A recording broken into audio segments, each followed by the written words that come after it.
Hi friends, அனைவருக்கும் வணக்கம். இன்றைக்கி நம்ம என்ன பார்க்க போகிறோம் அப்படின்னா, டிஎன்யூஎஸ்ஆர்பி மாடல் எக்ஸாம் 9 குடி தலைமையில் இருந்து பேரரசு வரை அப்படிங்கிற பாடத்திலிருந்து தான் வினாக்கள் பார்க்க போகிறோம். வாங்க வீடியோக்குள்ளே போகலாம். முதல் புத்த சமய மாநாட்டை கூட்டியவர் யார்? முதல் புத்த சமய மாநாட்டை கூட்டியவர் யார்? ஆன்சர் பாருங்க, அஜாத சத்ரு அப்படிங்கிறவர் தான் முதல் புத்த சமய மாநாட்டை ராஜகிருகம் அப்படிங்கிற இடத்துல கூட்டுறாரு. ஓகேங்களா, இவர் ஹரியங்க வம்சத்தை சேர்ந்தவர். அடுத்தது, இரண்டாவது புத்த சமய மாநாட்டை கூட்டியவர் யார்? இரண்டாவது புத்த சமய மாநாட்டை கூட்டியவர் யார்? ஆன்சர் பாருங்க, கால சோகா அப்படிங்கிற ஒரு மன்னர் கூட்டியிருக்காரு. ஓகேங்களா, கால சோகா அப்படிங்கிற மன்னர். இவர் சிசுநாக வம்சத்தை சேர்ந்தவர். இந்த இரண்டாம் புத்த சமய மாநாடு எங்கே நடந்துச்சு அப்படின்னா, வைசாலி அப்படிங்கிற இடத்துல நடந்துச்சு. போன வீடியோவில் எங்கெங்கே நடந்துச்சு அப்படின்னு நம்ம வீடியோ போட்டிருந்தோம். ஓகேங்களா, இப்போ யார் யார் நடத்தினாங்க அப்படிங்கிறது இந்த கொஷின்ஸ். நந்த வம்சத்தின் கடைசி அரசர் யார்? நந்த வம்சத்தோட கடைசி அரசர் யார்? ஆன்சர் பாருங்க, தனநந்தர். ஓகேங்களா, தனநந்தர் அப்படிங்கிறது தான் நந்த வம்சத்தோட கடைசி அரசர். ஸோ அடுத்தது, சந்திரகுப்தர் யாரை கொன்று மௌரிய வம்சத்தை தோற்றுவித்தார்? சந்திரகுப்தர் யாரை கொன்று மௌரிய வம்சத்தை தோற்றுவித்தார்? ஆன்சர் பாருங்க, தனநந்தர். ஓகேங்களா, தனநந்தர் தான் நந்த வம்சத்தோட கடைசி அரசர். நந்த வம்சத்தை தூக்கிட்டு தான் மௌரிய வம்சம் தோற்றுவிக்கப்படுது சந்திரகுப்தரால. ஓகேங்களா, மௌரிய பேரரசை பற்றி அறிய உதவும் இலக்கியம் எது? மௌரிய பேரரசை பற்றி அறிய உதவும் இலக்கியம் எது? ஆன்சர் பாருங்க, அர்த்த சாஸ்திரம், முத்ரா ராட்சசம், அகநானூறு பாடல்கள். சில பாடல்களில் இந்த குறிப்புகள் இருக்குது. அகநானூறு அப்படிங்கிறது வேற ஒருத்தர் தொகுத்ததில் அதில் இருக்குது. ஓகேங்களா, ஸோ இவை அனைத்துமே மௌரிய பேரரசை பற்றி அறிய உதவும் இலக்கியம் அப்படிங்கிறது. அர்த்த சாஸ்திரம் அப்படிங்கிற நூலை சாணக்கியர் எழுதியிருக்கிறாரு. முத்ரா ராட்சசத்தை விசாக தத்தர் அப்படிங்கிற ஒரு அறிஞர் எழுதியிருக்கிறாரு. அகநானூறு அப்படி அந்த பாடலை மாமூலனர் அப்படிங்கிற ஒருத்தர் தொகுத்திருக்காரு. ஓகேங்களா, ஸோ அடுத்தது, தென்னிந்தியாவிற்கு சந்திரகுப்தரை அழைத்து சென்ற சமண துறவி யார்? தென்னிந்தியாவிற்கு சந்திரகுப்தரை அழைத்து சென்ற சமண துறவி யார்?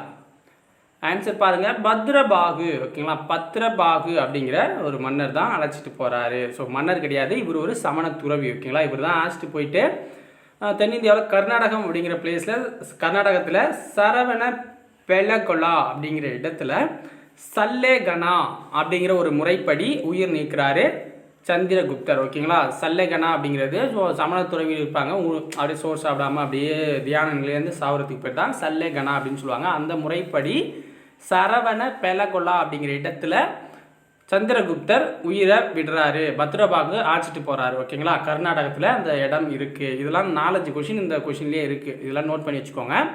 கலிங்க போர் பற்றி குறிப்பிடும் கல்வெட்டு எது? கலிங்க போர் பற்றி குறிப்பிடும் கல்வெட்டு எது அப்படின்னு பார்த்தீங்கன்னா, அசோகருடைய 13வது பாறை கல்வெட்டு. ஓகேங்களா, 13வது பாறை கல்வெட்டு. ஸோ இந்த கலிங்க போர் எப்போ நடந்துச்சு அப்படின்னா, கிமு 261. அசோகரோட மனமாற்றம் எப்போ நடந்துச்சுன்னா, கலிங்க போருக்கு பின் தான். அதுக்கு முன்னாடி போரில் வெற்றி கொள்ளணும் அப்படிங்கிற ஆசையில் இருந்தவர். அதுக்கப்புறம் அகிம்சை அப்படிங்கிற இதுக்கு பௌத்தத்துக்கு மாறுறாரு. ஓகேங்களா, ஸோ பௌத்தத்தை ஆதரிக்க தொடங்குறாரு கலிங்க போருக்கு பின். ஏன்னா கலிங்கத்தை வெற்றி கொண்ட பின் அந்த நகரில் நடக்கும்போது அவருக்கு தோன்றின சில மாற்றங்கள் காரணமாக பௌத்த மதத்துக்கு வராரு. அவங்களுடைய தாய் மதத்துக்கு வராரு. தாய் மதம்னா அவங்க தாய் இருந்த மதம். ஓகேங்களா, அசோகர் ஒரு பிரகாசமான நட்சத்திரம் போல இன்று வரை ஒளிர்கிறார் என்று கூறியவர் யார்? அசோகர் ஒரு பிரகாசமான நட்சத்திரம் போல இன்று வரை ஒளிர்கிறார் என்று கூறியவர் யார்?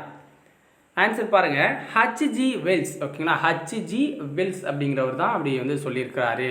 மூன்றாவது புத்த சமய மாநாட்டை கூட்டியவர் யார்? மூன்றாவது புத்த சமய மாநாட்டை கூட்டியவர் யார் அப்படின்னு பார்த்தீங்கன்னா, அசோகர் அவர்கள். அசோகர் அவர்கள் தான் கூட்டியிருக்காரு. பாடலிபுத்திரம். ஸோ 4வது புத்த சமய மாநாடு காஷ்மீரில் நடந்துச்சு. ஹர்ஷர் கூட்டினார் அப்படிங்கிறது எல்லாருக்குமே தெரியும். ஓகேங்களா, ஸோ கனிஷ்கர். ஓகேங்களா, ஹர்ஷர் கிடையாது, கனிஷ்கர். ஸோ அசோகருடைய 2 பிள்ளைகள், அதாவது மகன் மகிந்தா, மகள் சங்கமித்ரா, இவங்க தான் பௌத்த மதத்தை பரப்புறதுக்காக இலங்கைக்கு அனுப்பப்பட்டாங்க. ஓகேங்களா, அசோகரால் இலங்கைக்கு அனுப்பப்பட்டவர்கள் மகிந்தா அவருடைய மகன், சங்கமித்ரா அவருடைய மகள். அமைச்சரவை மந்திரி பரிஷத் அப்படின்னு அழைக்கப்பட்டுச்சு. ஓகேங்களா, அசோகரோட அமைச்சரவை அப்படிங்கிறது மந்திரி பரிஷத் அப்படின்னு அழைக்கப்பட்டுச்சு. அசோகருடைய காலத்தில் வரிகள் அப்படிங்கிறது 1/6 ஓகேங்களா, 6ல் 1 பங்கு கொடுக்குற மாதிரி இருந்துச்சு. நகர நிர்வாகம் அப்படிங்கிறது நகரிகா அப்படிங்கிறவருடைய ஆளுகையின் கீழ் இருந்தது ஓகேங்களா. நகரிகா அப்படிங்கிறவர் தான் நகர நிர்வாகத்தை மெயின்டைன் பண்ணார். அவருக்கு வேலை செய்ய 2-3 பேர் இருந்தாங்க. பிசி லெவலுக்கு இந்த ஒரு கொஸ்டின் போதும் அப்படின்னு நினைக்கிறேன். மௌரிய பேரரசின் கடைசி அரசர் யார் அப்படின்னு பார்த்தீங்கன்னா பிருகத்ரா ஓகேங்களா. பிருகத்ரதா அப்படிங்கிறவர் தான் மௌரிய பேரரசோட கடைசி அரசராக இருக்கிறாரு. சுங்க வம்சத்தை தோற்றுவித்தவர் யார் அப்படின்னு பார்த்தீங்கன்னா புஷ்யமித்ர சுங்கர் ஓகேங்களா. ஸோ புஷ்யமித்ர சுங்கர் வந்து இந்த பிருகத்ரா அதை இவரை வந்து போட்டு தள்ளிட்டு தான் ஆட்சியை பிடிக்கிறாரு. ஸோ அதுக்கப்புறம் சுங்க வம்சம் வந்து ஸ்டார்ட் ஆகுது. ஸோ அடுத்த பாடத்தை நம்ம பார்க்கலாம்.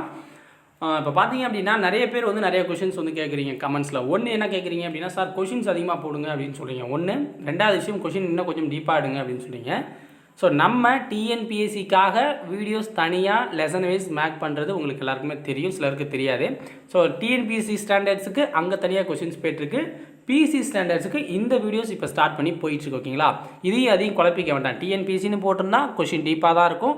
டிஎன்யூஎஸ்ஆர்பி அப்படின்னு போட்டிருந்தா கொஷின்ஸ் இப்படி தான் இருக்கும். ஸோ அதனுடைய திறன் என்ன அப்படிங்கிறது நமக்கு தெரியும். நீங்கள் உங்களுடைய கொஷின் பேப்பரோ அல்லது previous year question paper 2-3 download பண்ணிவிட்டு நம்ம வீடியோஸை பார்த்தீங்க அப்படின்னா உங்களுக்கு பக்காவாக புரியும் நம்ம எந்த லெவலுக்கு கொஷின் எடுக்கிறோம் அப்படிங்கிறத ஓகேங்களா. ஸோ ரொட்டீனாக கமெண்ட்ஸ் பண்ணுறதை தவிர்த்துருங்க, அது மாதிரியான கமெண்ட்ஸ் ஓகேங்களா. மற்றபடி வீடியோஸில் ஏதாவது சஜெக்ஷன் இருக்கா, தவறு எதாக இருந்தால் சொல்லுங்கள். ஸோ அது மாதிரியான கருத்துக்களை சொல்கிறதுக்கு ஒன்றும் பிரச்சனை கிடையாது. ஸோ இந்த வீடியோ பார்த்துருப்பீங்க, இது வரைக்கும் உங்களுக்கு பிடிச்சிருந்தால் லைக் பண்ணுங்கள், பிடிக்கலைன்னா டிஸ்லைக் பண்ணுங்கள். அதுக்கு உண்டான காரணத்தை கமெண்ட்டில் தெரியப்படுத்திடுங்க. நாங்கள் அடுத்த வீடியோக்குள்ளே மாற்றிக்கிறோம். அடுத்து என்ன அப்படின்னா, நீங்கள் நம்ம சேனலை சப்ஸ்கிரைப் பண்ணியிருப்பீங்க, ஏன்னா இது வரைக்கும் வீடியோ பார்த்துருக்கீங்க. உங்கள் நண்பர்களையும் சப்ஸ்கிரைப் பண்ண சொல்லுங்கள். நன்றி, வணக்கம்.